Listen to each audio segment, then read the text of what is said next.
Inquest scene is dramatic in its tenseness. Atlanta, Georgian, Thursday, May 8, 1913. Crowd in small, smoke-filled room breathlessly follows the Phagan slaying inquiry. Father weeps silently. Jurors, officials, and detectives manifest intense interest in replies of witnesses. In a small, crowded, and smoke-filled room at police headquarters, Coroner Donehoo on Thursday morning began what it is thought will be the last session of the jury impaneled to inquire into the death of Mary Phagan, strangled to death in the basement of the National Pencil Factory, April 26th. The situation was tense and pregnant with possibilities. The fact that the investigation of the case is rapidly drawing to a close, coupled with the admissions of officials that new and important evidence would develop the examination of the witnesses today, brought out a large and curious crowd. At one end of the long table, heaped with notebooks and typewriters, sat Coroner Donehoo, flanked on each side by members of the jury. At the foot of the table sat the newspaper reporters and the official stenographers, 4 in number. Facing Coroner Donehoo and the jury sat the witness. Ranged along the wall were curious spectators, relatives of the dead girl and friends of the witnesses. Long before the inquest was called, every available chair in the room was taken, and latecomers ensconced themselves on the window ledges. Dorsey takes active part. Prominent among the spectators were the attorneys for Frank, Pinkerton, and city detectives and county and state officials.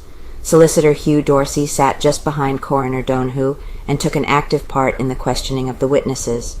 While Mr. Dorsey asked no questions himself, several times he conferred with the coroner on the best manner in which to examine the witnesses. Attorney Luther Rosser also occupied a seat near the coroner and took keen interest in the proceedings of the inquest. He did not object to any of the questions asked the witnesses that had bearing on the actions of Leo M. Frank on the day of the murder. Ranged against the wall behind Coroner Donehoo were Detective John Black, in charge of the city investigating squad, Detective Starnes, and Detective Harry Scott of the Pinkertons. All of the officers paid close attention to the examination of the witnesses. To the left of the coroner sat Dr. J.W. Hurt, county physician, who examined the body, and whose testimony is awaited with considerable curiosity. Father, a pathetic figure. J.W. Coleman, father of the dead girl, stood against the wall to the right of Coroner Donehoo, a pathetic figure in his sorrow. Mr. Coleman evinced keen interest in what was transpiring.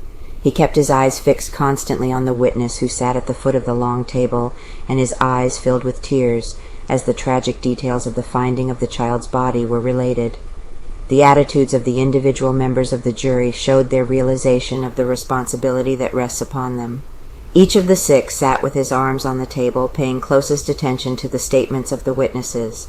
Most of the questions were asked by the coroner, but now and then a juror would interrupt to ask the witness to make some point clearer. The air of tense eagerness with which the jurors awaited the replies of the witnesses was communicated to those whose only interest in the case was the satisfaction of curiosity, crowd tense and quiet.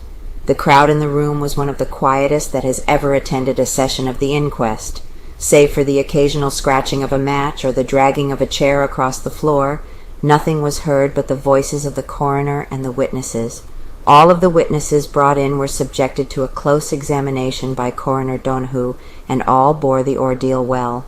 Boots Rogers, one of the policemen who found the body, was on the stand more than an hour,